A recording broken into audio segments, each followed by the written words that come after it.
Good morning, YouTube. It is Wednesday. Yeah. I had a busy day yesterday. So Ryan, compressor, an AC compressor, and there's probably plenty of DIY ayers out there, or DIYers, right? That probably do not know that you need to fill the compressor with oil. Pretty simple. Look up the specifications, or get a universal PAG oil and fill the compressor. Now the newer clutch designs, you can't fill the clutch, you can't fill the compressor housing with the newer clutch designs because you can't turn the internals. So here it's turning it and it's sucking the oil in.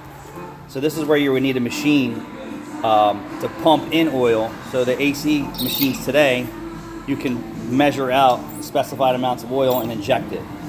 So every compressor is different, but on the older style ones, you just pour it in, keep turning the compressor. It'll suck it up and you'll see it. Yeah, do it again.